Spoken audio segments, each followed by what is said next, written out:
Nah, kalau misalnya tadi pertanyaannya bagaimana nih dengan RUU Sisdiknas, ya saya kira sekarang saatnya ya cukup relevan untuk dirubah karena banyak sekali perubahan transformasi dalam dunia pendidikan gitu. Dengan semakin banyaknya pesatnya digitalisasi dengan pasca pandemi Covid kemarin itu mau nggak mau kita transformasinya cepat nih. Nah, itu perubahan dalam sistem pendidikan juga harus menyesuaikan.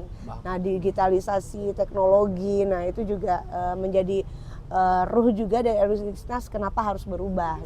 Sekarang tuh PGRI menyuarakan gimana caranya punya undang-undang perlindungan guru.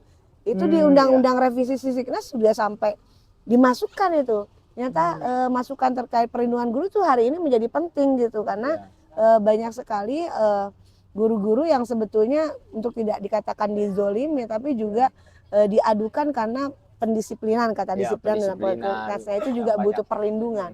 Jadi yang butuh perlindungan ternyata tidak hanya peserta didik tapi juga pendidik juga butuh perlindungan dan ini harus balance.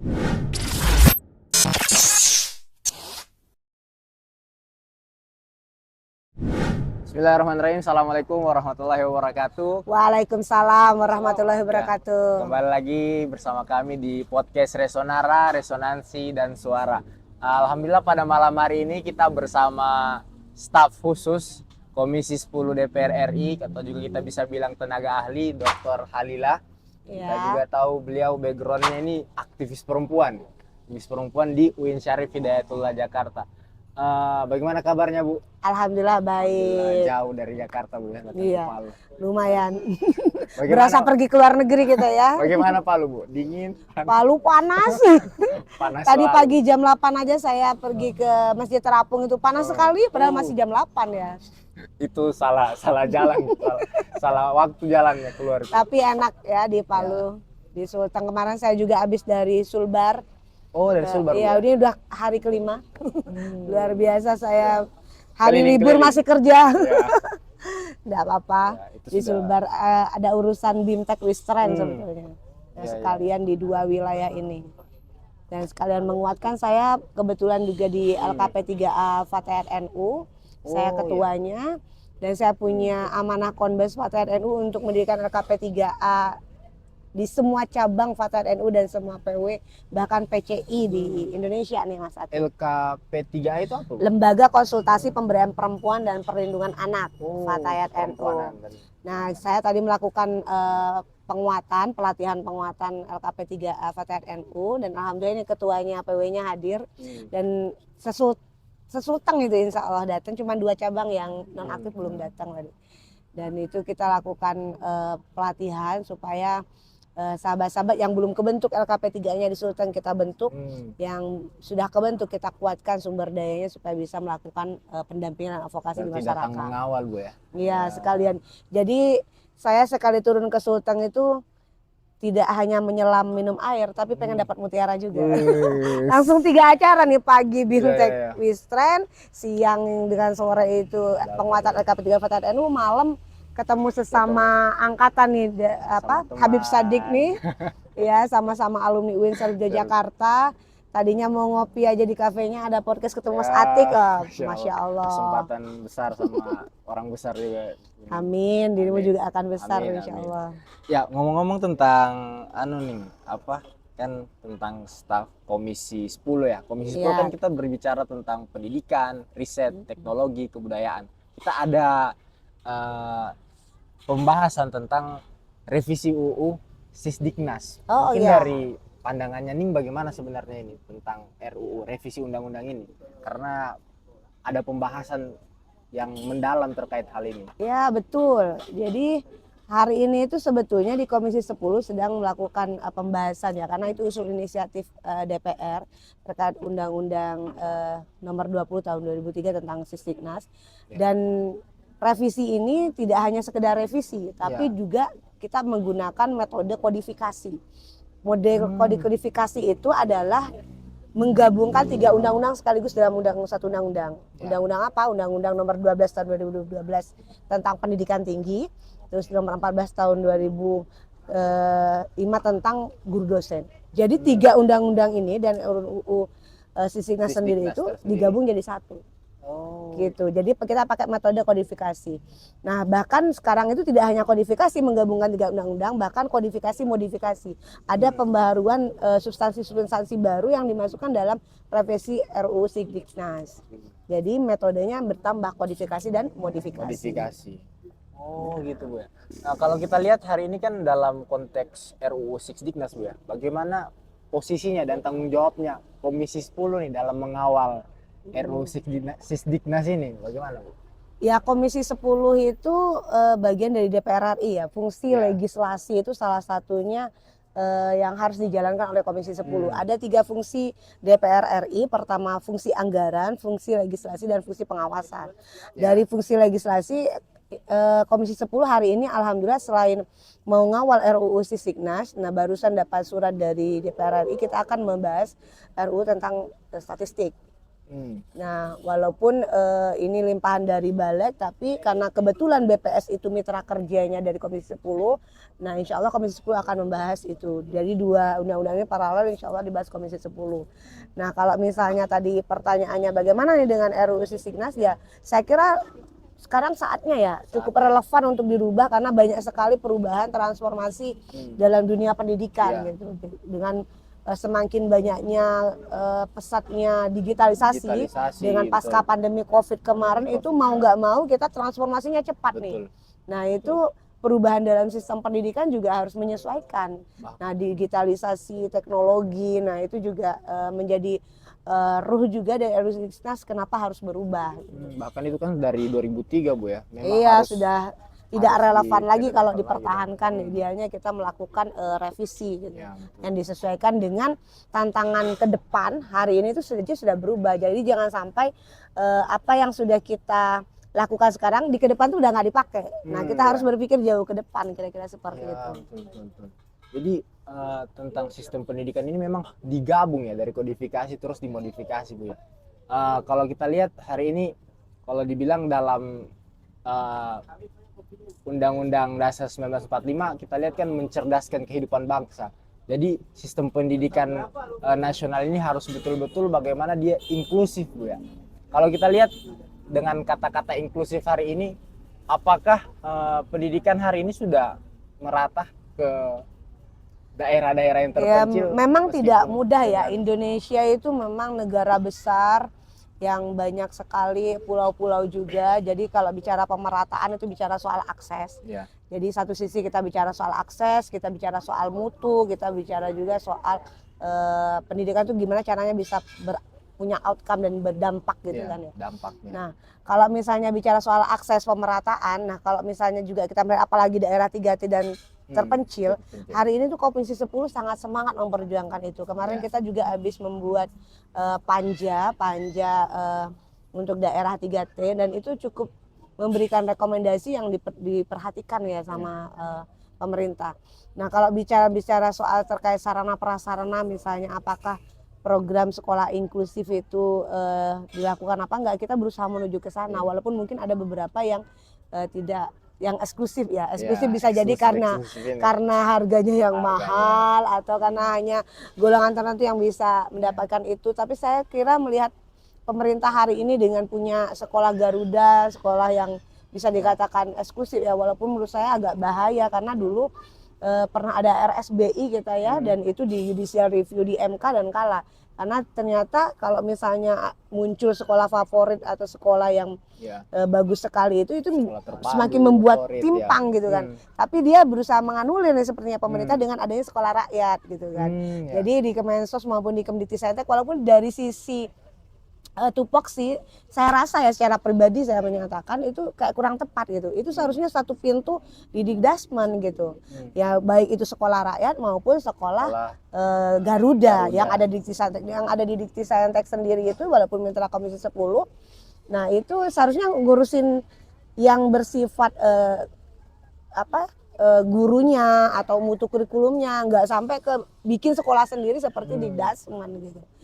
Dan khawatirnya anggaran untuk sekolah Garuda itu menyedot seharusnya anggaran untuk pendidikan tinggi gitu. Nah itu juga menjadi PR tersendiri ya, tapi ya namanya juga kebijakan yang dibuat itu kalau selamanya belum ada yang mengatur dan itu bersifat positif ya kita dorong saja gitu. Tapi satu sisi saya juga agak menyayangkan kalau petempatannya di Saintek gitu. Idealnya tetap ada di Dikdasmen supaya sistem pendidikan nasionalnya itu lebih mudah diukur ya, dan lebih mudah juga ditata gitu. Jadi tidak berjalan sendiri-sendiri. Lebih merata ya. Iya, supaya lebih mudah untuk mendapatkan akses itu, jadi lebih mudah ditata lah istilahnya. Kalau menurut saya ya, terlepas dari hari ini kondisinya seperti itu ya, kita lihat saja. Ini kan masih berproses ya pemerintah. Baik, terkait di tadi pendidikan inklusif Bu ya, kita lihat memang ada tantangan di situ terkait adanya sekolah Garuda, ada sekolah rakyat, dan juga pembagian alokasi dananya bagaimana. Jadi kita lihat tantangan terbesar hari ini memang pendidikannya tumpang tindih. Jadi sangat besar tantangan dari Komisi 10 dan pemerintah untuk bagaimana membagi daripada pemerataan ini. Jadi bagaimana kita melihat proses pembahasan RUU Sisdiknas ini berjalan, sejauh mana aspirasi guru, aspirasi mahasiswa, terus juga apakah masyarakat hari ini juga diberi ruang Bu terkait mengawal daripada RUU Sisdiknas hari ini? Apakah ada diajak masyarakat, diajak mahasiswa, diajak guru-guru itu terkait RUU? Pasti ya, DPR itu sangat menyerap, dan saya lihat pimpinan saya tuh di Komisi 10 itu sangat aspiratif gitu. Semuanya bekerja keras bagaimana berusaha mengakomodir semua kepentingan gitu. Kalau dikatakan tumpang tindih tadi mungkin metode perumusan revisi Sisdiknas dengan model kodifikasi-modifikasi itu juga bagian dari strategi supaya tidak tumpang tindih. Nah, antara ketentuan peraturan perundang-undangan gitu. Yang sinkronisasinya tuh lebih jelas gitu. Nah, kalau terkait soal akses, nah bagaimana akses dari pendidikan itu bisa dimiliki oleh semua usia yang dia tuh seharusnya usia sekolah. Nah, kalau yang pertanyaan selanjutnya itu tadi terkait bagaimana apa yang ketiga itu tadi ya? Bagaimana aspirasi oke. Aspirasi semua pemangku kepentingan ya. Entah itu guru, entah itu mahasiswa, entah masyarakat, tenaga pendidikan itu kita tidak henti-henti tuh menerima aspirasi. Saya melihat lebih akomodatif gitu ya, lebih mengakomodir semua masukan dari masyarakat dan semua pemangku kepentingan di pendidikan.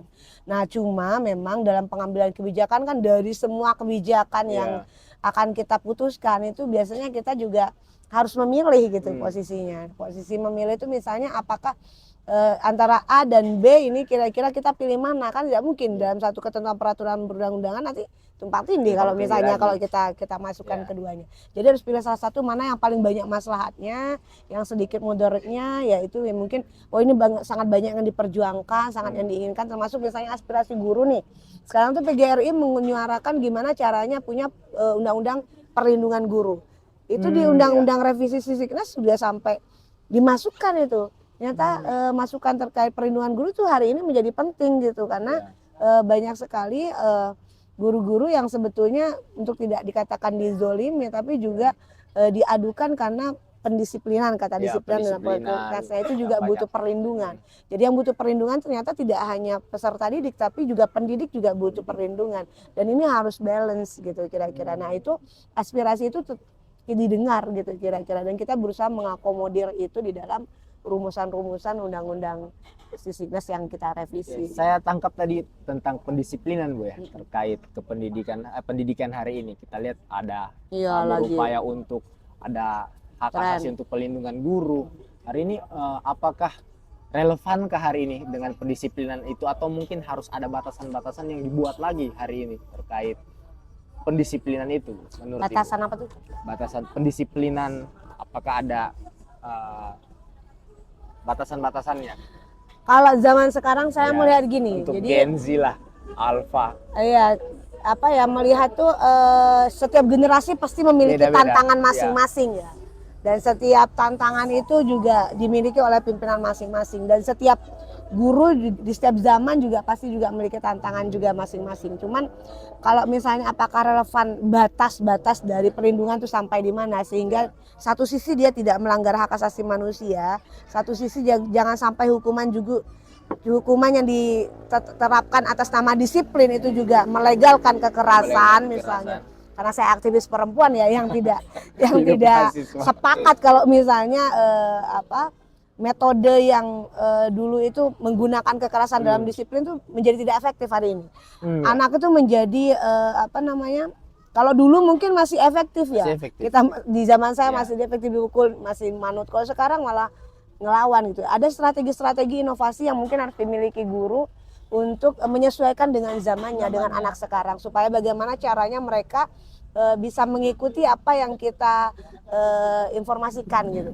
Cara mendisiplinkan, kalau metode yang menggunakan kekerasan tidak efektif, mungkin metode yang lain, karena generasi sekarang tuh istilahnya jenuh kalau misalnya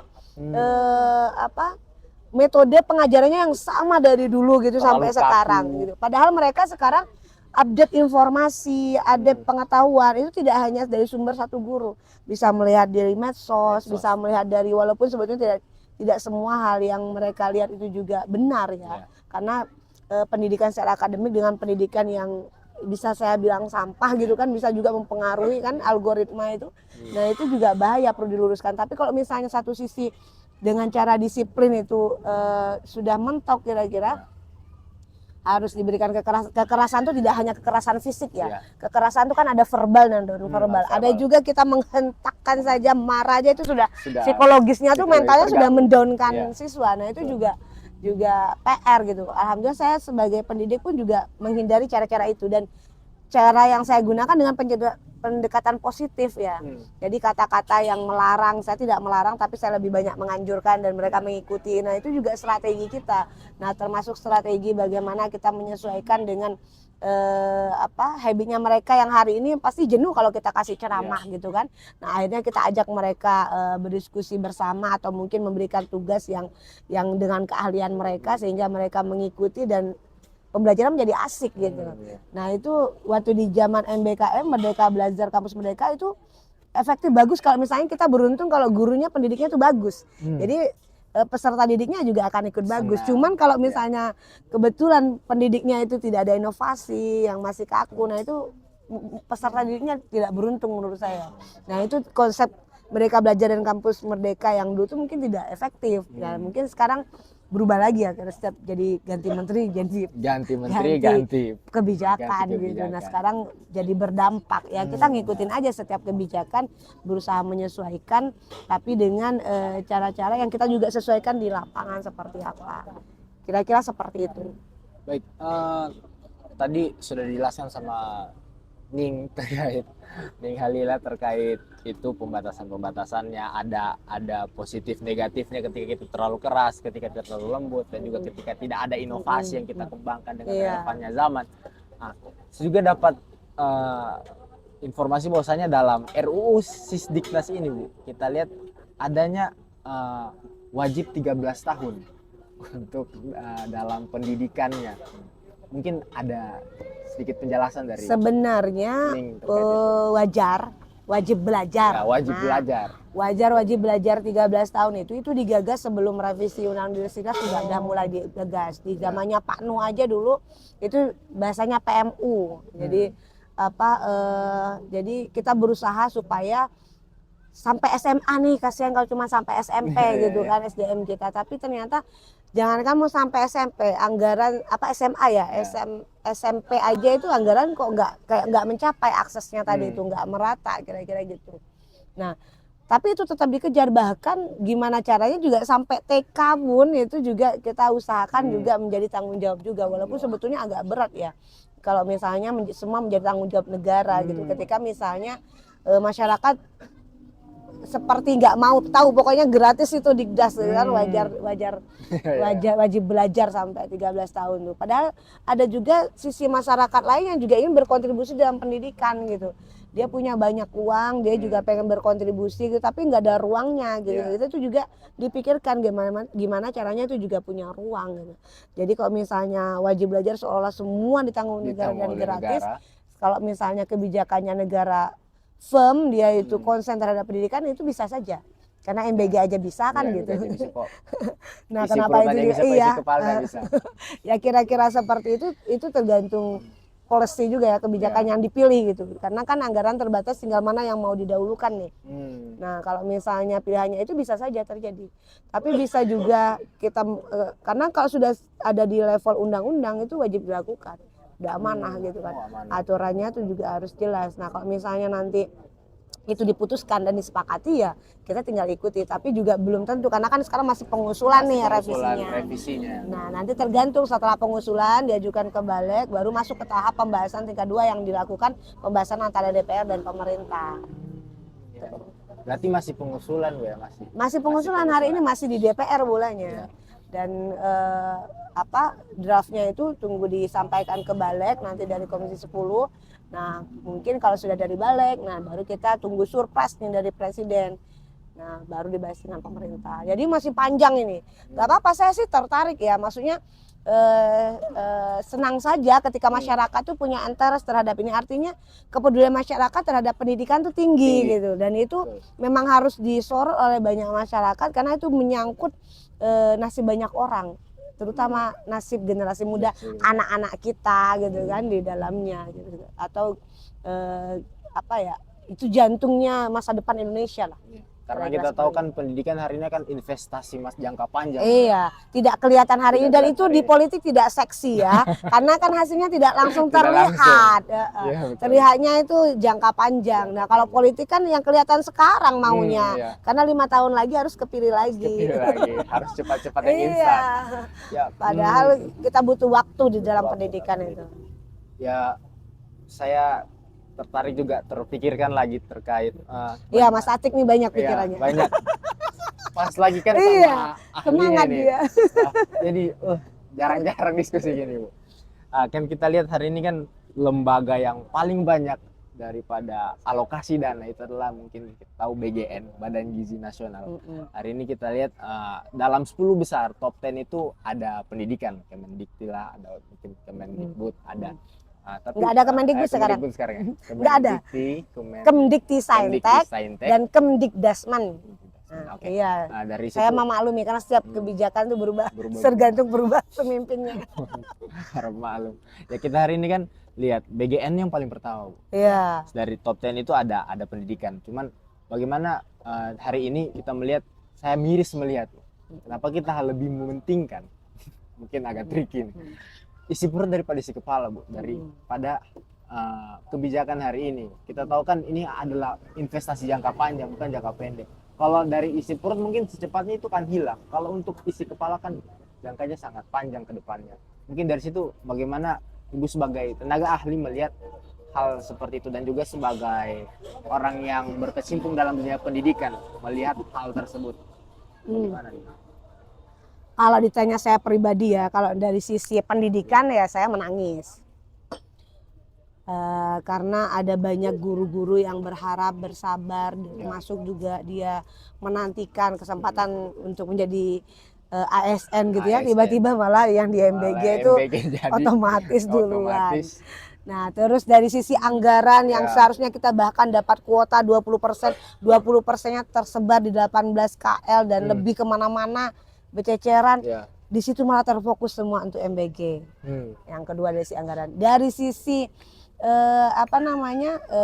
guru, anggaran, sampai ke regulasi lain yang peningkatan mutu. Tadinya kita bisa meningkatkan mutu pendidikan menjadi nggak bisa karena efisiensi anggaran ke MBG.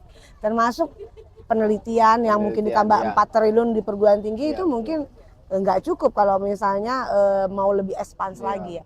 Tapi dari sisi lain, saya aktivis perempuan misalnya, saya mengapresiasi gitu kan. Sebagai aktivis perempuan saya memperjuangkan itu karena juga itu bagian dari cara kita pertumbuhan dan perkembangan. Kalau pertumbuhan itu fisik, perkembangan itu ya otak tadi itu juga termasuk skill-skill yang dibangun. Keduanya itu idealnya seimbang. Nah, idealnya juga MBG itu ya seimbang saja dengan pendidikan itu seimbang, tapi jangan semua dihabiskan untuk fisik. Nah, memang kita lagi menggencarkan supaya tidak ada stunting, supaya sehat. Dengan sehat kan otomatis lebih mudah dalam mengisi otak kira-kira kan. Nah, fokus belajar. Nah, tapi di sisi anggaran saya harap lebih seimbang gitu. Cuman kita mungkin hari ini kaget kenapa banyak sekali gitu kan. Selama misalnya dia tepat sasaran, tepat jumlah, juga tepat kepada peserta didik yang mau, tapi di satu sisi banyak juga evaluasi di MBG terkait yang punya dapur misalnya ambil keuntungan banyak, atau misalnya yang makanannya sebetulnya tidak bergizi gitu kan, tidak sesuai standar misalnya, itu juga menjadi PR-PR yang mungkin cepat dibenahi, apalagi kasus-kasus keracunan kayak gitu kan, atau makanan basi gitu, atau makanan mubazir yang dibuang-buang dan bahkan berefek gara-gara MBG telur pun naik karena kan pasoknya jadi berebut diambil MBG semua, dan bahkan menu makanannya tidak sesuaikan dengan daerah masing-masing yang mungkin tidak biasa makan nasi, biasa makan ubi gitu kan, dipaksa makan nasi kayak gitu kan. Itu juga PR selain itu ya. Jadi menurut saya memang di dalam agama itu tidak boleh berlebih-lebihan. Nah, mungkin saya setuju dengan program itu, tapi programnya jangan terlalu berlebih-lebihan ngambil anggaran pendidikan yang sampai 223 triliun itu. Dan itu luar biasa kan. Nah, dan apalagi kesempatan ASN, guru honorer yang antri tadi itu lama sudah sampai pensiun, kaget tiba-tiba dengan pegawai SPPG yang diangkat jadi ASN. Nah, itu soal pilihan politik, dan saya berharap pilihan politiknya tuh berimbang aja gitu, yang sekiranya masyarakat merasakan semua. Jadi tidak hanya satu sisi, karena saya mengapresiasi makan gizi gratis itu memang langsung ke masyarakat kita. Walaupun kelihatan besar, tapi masyarakat kita kan banyak. Jumlah yang menerima itu kan termasuk perempuan, ibu hamil. Nah, itu saya mengapresiasi itu. Perhatian negara terhadap kaum minoritas dan kaum rentan itu ada satu sisi, tapi mungkin agak seimbang aja di sisi anggaran, jangan terlalu nyedot terlalu banyak sehingga mengurangi kualitas otak tadi itu, mutu pendidikan dan lain-lain termasuk tenaga kependidikannya gitu. Oke Bu, ini seringkali juga kita lihat kan terkait pendidikan hari ini dan juga munculnya RUU Sisdiknas hari ini, apa dan menimbulkan pro dan kontra. Apa sebenarnya dari Ning tadi kekhawatiran terkait revisi ini ke depannya ketika disahkan? Kekhawatiran saya pribadi ya, sebetulnya kekhawatiran itu kekhawatiran kita semua. Karena jika ada revisi undang-undang apapun itu pasti mempengaruhi kita. Jadi kita itu kalau misalnya tidak melek politik atau tidak mengawal undang-undang, itu yang rugi kita sebenarnya. Apalagi generasi muda ya yang akan mendapatkan output. Jadi jangan dikira tiba-tiba ada beasiswa KIP kuliah.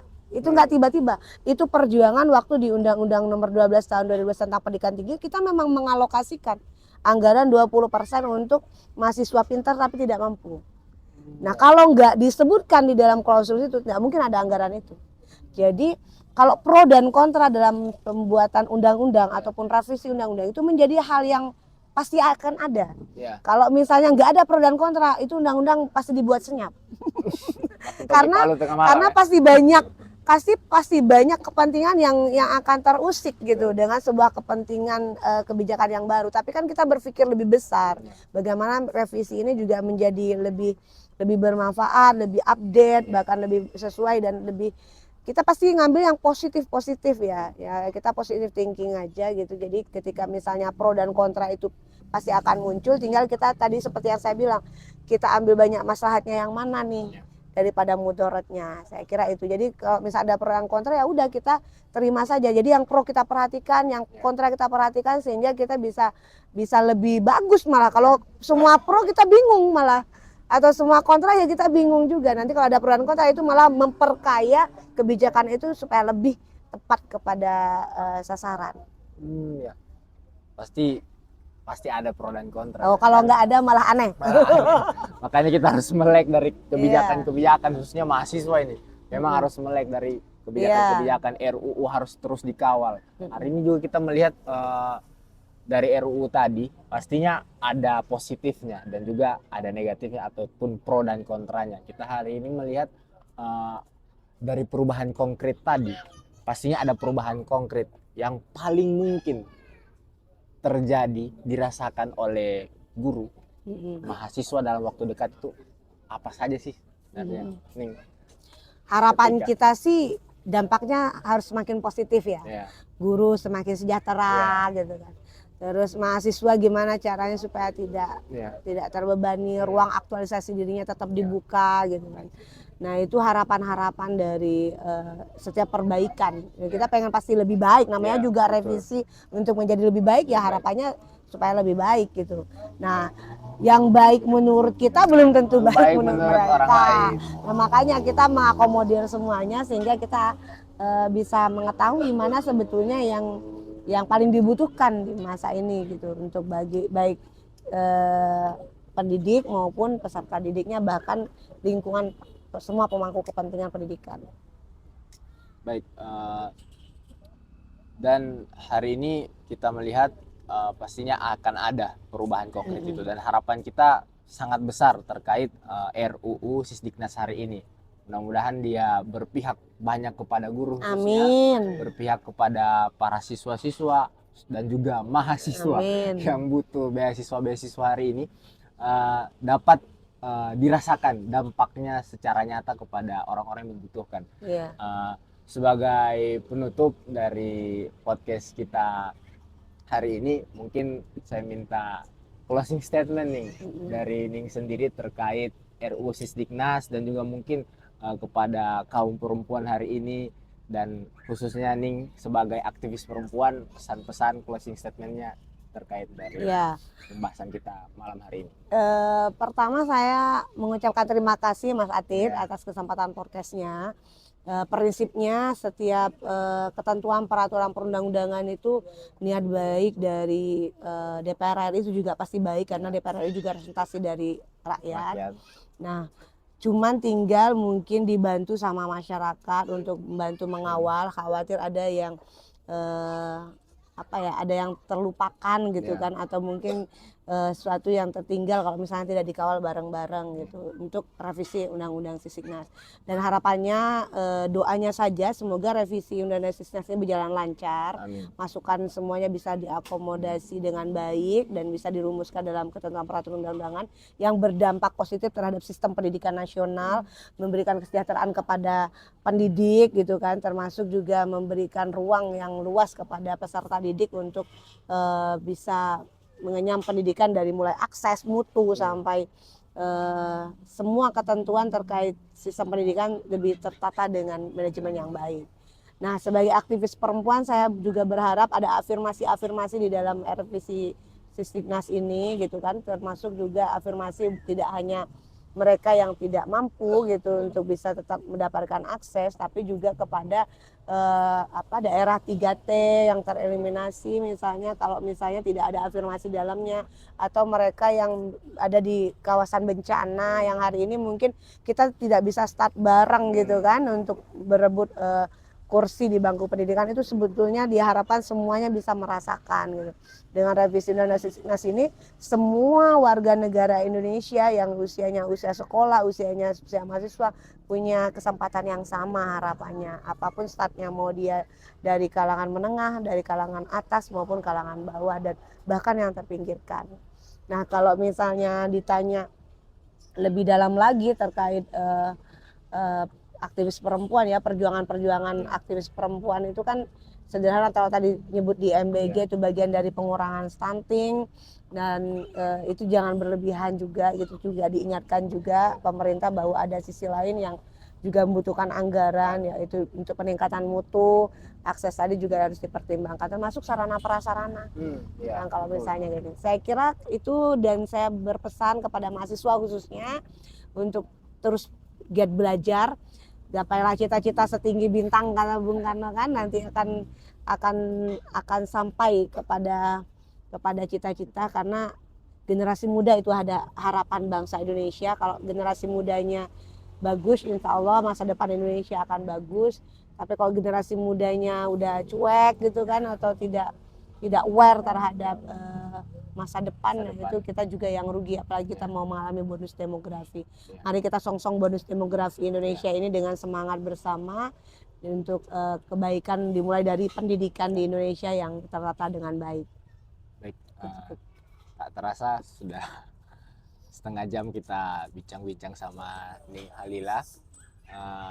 Mungkin dari closing statement tadi mengakhiri daripada perbincangan kita pada malam hari Ya, ini. Mas Santi terima kasih ya. Ya, sama-sama Ning. Semoga podcast ini Amin, bermanfaat, amin. menginspirasi dan memberikan Amin, amin. dampak positif ya. Amin. Kalau sudah doanya Ning, insya Allah tembus ke langit.